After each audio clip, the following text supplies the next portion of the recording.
Friend supervisor का rule book आ चुकी है। नोटिफिकेशन तो पहले ही आ गया था कि 28 तारीख से एग्जाम है। रूल बुक भी आ गई है। रूल बुक में क्या क्या है, बहुत इजी लैंग्वेज में सारी जो मेन चीज़ें हैं जो आपको पता होना चाहिए, फालतू का डिस्कशन ना करते हुए जो मेन चीज़ें हैं वो आपको बता देती हूँ कम समय में, क्योंकि अभी जो ज़्यादा समय वो पढ़ाई को दो, फालतू की आप इधर उधर अफवाहों पे मत जाओ। मैंने पहले ही बोला था ना सिलेबस चेंज होगा, कुछ भी नहीं होगा, है ना। तो कुछ भी नहीं हुआ है, सेम वही की वही चीज़ें हैं, कोई भी बदलाव नहीं है। आयु एज क्राइटेरिया क्या है ये सारी चीज़ें बता देती हूँ। जल्दी जल्दी 2-3 मिनट में पूरा ख़त्म करो और अपनी पढ़ाई पे लग जाओ, क्योंकि अभी भी बहुत समय है। अभी भी चाहोगे, न्यू होगे ना, तो अभी भी सब कुछ कर लोगे, कोई जरा सा भी टेंशन मत लो। आप इधर 9 तारीख से भर सकते हो, 9 जनवरी से। अभी जस्ट थोड़ी देर पहले, 3-4 घंटे पहले मैंने एक वीडियो बताया है, उसमें प्रोफाइल पंजीयन कैसे कराना है, व्यापम में आपको अपना रोजगार कार्यालय में पंजीयन कैसे कराना है, वो सारा ऑनलाइन हो जाएगा।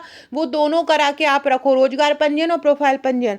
आज करा, कल करा लो, आज करा लो, ये करा लो। 9 तारीख को फॉर्म पहली डेट में भर देना, क्योंकि उसका सर्वर डाउन हो सकता है, क्योंकि ज़्यादा फॉर्म भरे होंगे। अनारक्षित के लिए 500 रुपये प्रति प्रश्न है, और SC ST OBC EWS के लिए 250 रुपये भरना है प्रति प्रश्न। का मतलब है कि यदि कोई कार्यकर्ता है तो वो कार्यकर्ता के लिए भी भरेगा, मतलब कार्यकर्ता से पर्यवेक्षक के लिए भी भरेगा और पर्यवेक्षक के लिए भी भरेगा। खुली सीधी भर्ती में भी भरेगा, परिसीमित भर्ती में भी भरेगा। खुली मतलब उसमें कोई भी परीक्षा दे सकता है, चाहे वो कार्यकर्ता हो या ना हो। जो परिसीमित है उसमें केवल कार्यकर्ताओं के लिए, और पोस्ट भी अच्छी आई है उनके लिए। अंतिम तिथि 23 जनवरी तक फॉर्म भर सकते हैं आप। इसके अलावा 28 फरवरी से जो है फॉर्म भरना स्टार्ट हो जाएगा। पहली पाली सुबह स्टार्ट हो जाएगी, 7 बजे रिपोर्टिंग समय है, और 9 से स्टार्ट होगा, 9 से 12 है, 3 घंटे का समय, आराम से कर सकते हो। जिनसे मैथ नहीं बनती है वो भी आराम से कर सकते हैं, क्योंकि मैथ के केवल 7 से 9 क्वेश्चन आएंगे, और समय देकर उसको आराम से कर सकते हो। मैथ में अगर समय दो तो क्वेश्चन बन जाता है। किस तरह से अपन पेपर सॉल्व करना है, कैसे मैथ्स को निपटाना है, ये सारा अपन आगे वीडियो करेंगे, वीडियो के थ्रू तैयारी करेंगे, तो अपन ये सारा पता कर लेंगे। आधार पंजीयन जरूर करा लेना, अभ्यर्थी का आधार पंजीयन अनिवार्य है। ये फोटो एक तो पहचान पत्र जाना, जो हर एग्जाम में होता है, वो ले जाना जरूर। जब एग्जाम का होगा, एग्जाम आने वाला होगा, तो ये सब जानकारी अपन तब ले ही लेंगे। अभी फिलहाल फॉर्म भरने जो है वो पता होना चाहिए। इसके अलावा महिला पर्यवेक्षक जो है वो 3rd ग्रेड का है, ये सभी को पता ही है। आंगनवाड़ी कार्यकर्ताओं के लिए अलग पेपर रहेगा, 200 नंबर का, वही सेम चीज़ें, सिलेबस भी वही है। और एक खुली सीधी भर्ती का पेपर रहेगा। इसके लिए दोनों के लिए अलग अलग समय रहेगा। जो कार्यकर्ता है और जो सीधी भर्ती में देना चाहती हैं और परिसीमित में देना चाहती हैं, वो दोनों एग्ज़ाम में बैठ सकती हैं। इसके अलावा इसके लिए जो आंगनवाड़ी कार्यकर्ता है उनको 12th पास होना चाहिए। आंगनवाड़ी कार्यकर्ता के लिए 12th पास जो है योग्यता है, और जो आंगनवाड़ी कार्यकर्ता नहीं है उनको स्नातक होना चाहिए। स्नातक यानी एनी स्ट्रीम, मतलब किसी भी सब्जेक्ट से आपने ग्रेजुएशन किया हो, स्नातक किया हो, चाहे वो होम साइंस हो, चाहे वो आर्ट हो, चाहे कॉमर्स हो, चाहे बायोलॉजी हो, कुछ भी हो, कहीं से भी आप इसमें फॉर्म भर सकते हैं, है ना। तो ये सारे ही पोस्ट में आप फॉर्म फिल कर सकते हैं। अगर इस सारी स्ट्रीम से फॉर्म फिल कर सकते हैं अगर आपने ग्रेजुएशन किया हो। तो उनके लिए जो पर्यवेक्षक जो कार्यकर्ता नहीं है, पर्यवेक्षक बनना चाहते हैं, उनके लिए ग्रेजुएशन मिनिमम है। और जो कार्यकर्ता हैं उनके लिए योग्यता जो 12वीं मिनिमम है, ठीक है। इसके अलावा जो कार्यकर्ता हैं वो लोग कार्यकर्ता के लिए पात्र रहेंगी उन एग्ज़ाम में जो परिसीमित भर्ती है, जो कार्यकर्ता की है, जिनको 5 वर्ष का कार्य का अनुभव हो। जिनको 5 वर्ष का कार्य का अनुभव होगा वही कार्यकर्ता के लिए फॉर्म भर सकती हैं। लेकिन जो अभी फॉर्म भरना पड़ेगा, उसमें 5 साल जब फॉर्म भरो तो 5 साल जो होगा वो कंप्लीट होना चाहिए। मतलब 5 साल आपका आंगनवाड़ी कार्यकर्ता के रूप में जॉब करते करते 5 साल हो जाना चाहिए, तभी आप फॉर्म भर सकते हो। खुली सीधी भर्ती हेतु किसी मान्यता प्राप्त विश्वविद्यालय से स्नातक की उपाधि उत्तीर्ण होना चाहिए, जो मैंने अभी बताया है। खुली सीधी भर्ती महिला बाल विकास में अनुभवी कार्यरत संविदात्मक पर्यवेक्षक के प्रत्येक कार्य पूर्ण वर्ष पूर्ण करने के लिए 4 अंक अतिरिक्त दिए जाएंगे। ये 4 अंक किसके हैं? ये अधिकतम 20 अंक कार्यकर्ता के नहीं हैं खुली भर्ती में, ये उनके हैं कि कोई संविदा के रूप में पर्यवेक्षक के रूप में काम कर रहा हो, तो उसको हर वर्ष के हिसाब से 5 अंक दिए जाएंगे। टोटल उसको 20 अंक दिए जाएंगे इस पर। और हाँ, एज क्राइटेरिया क्या है, न्यूनतम 18 वर्ष से फॉर्म भर सकते हैं, मतलब मिनिमम 18 साल होनी चाहिए 1 जनवरी को। 1 जनवरी 2025 से इसकी डेट जो है डिसाइड की जाएगी। और 40 वर्ष है अनारक्षित लोगों को, और जो ओबीसी एससी एसटी की आती हैं उन वो महिलाएं 45 वर्ष तक फॉर्म भर सकती हैं। जो भी चालू वर्ष चल रहा हो, चालू वर्ष की 1 जनवरी की स्थिति में उनकी आयु की गणना की जाएगी। तो 18 से 40 साल की हैं अनारक्षित में, और 18 से 45 साल की हैं आरक्षित में, वो फॉर्म भर सकती हैं।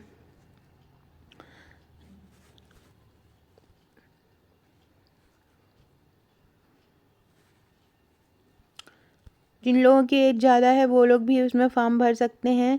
कोई जो पहले था सेम वही सिलेबस, इसमें ऐसा कुछ भी ऐसा कोई चेंज नहीं हुआ है कि बहुत भारी चेंज हुआ हो।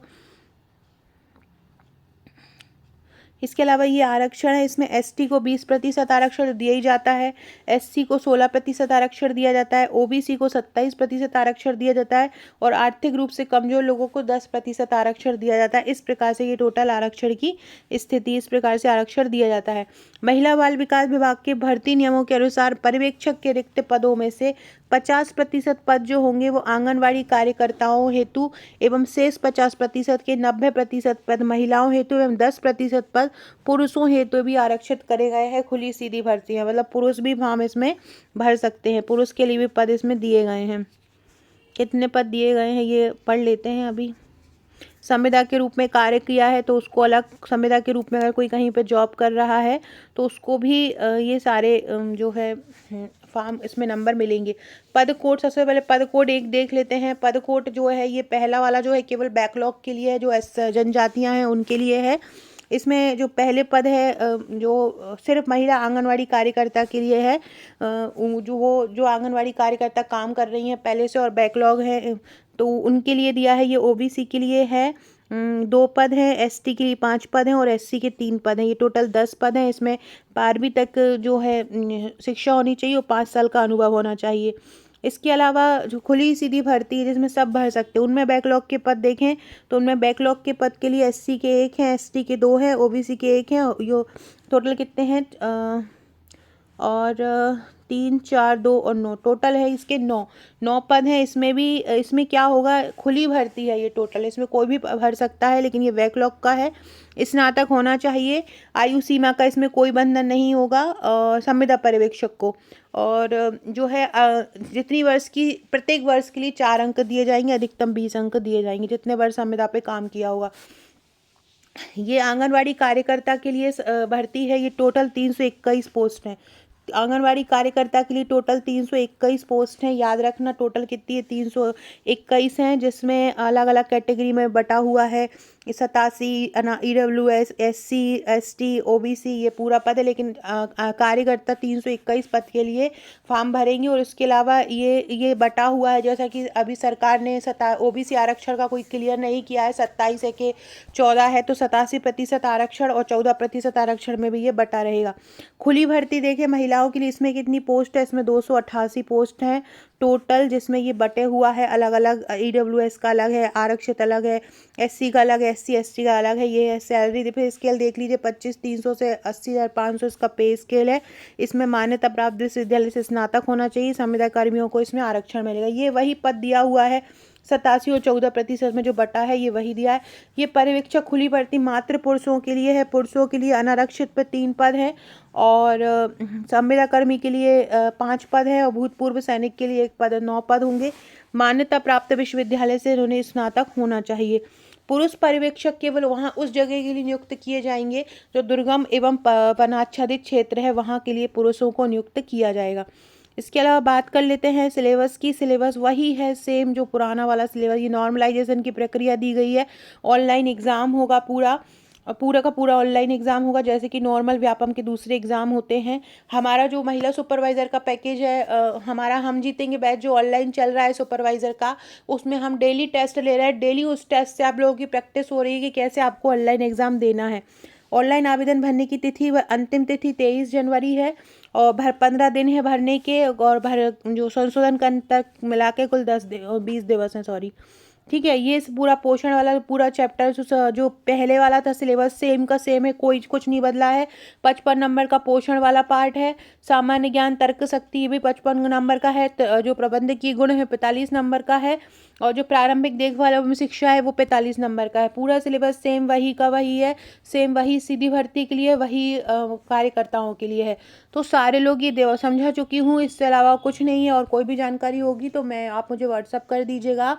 और बढ़िया जम से तैयारी कीजिए। अगर आपने अभी तक हमारा हम जीतेंगे बैच नहीं लिया है तो हमारा हम जीतेंगे बैच ले लीजिएगा। वहाँ बहुत शानदार तैयारी हम करा रहे हैं। Daily video lectures, PDF, notes, MCQ, ज़्यादा से ज़्यादा प्रैक्टिस, डेली टेस्ट, ट्रिक के द्वारा टॉपिक याद, सारा कुछ करवाया जा रहा है। तो जो भी लेना चाहते हैं व्हाट्सअप कर दीजिएगा।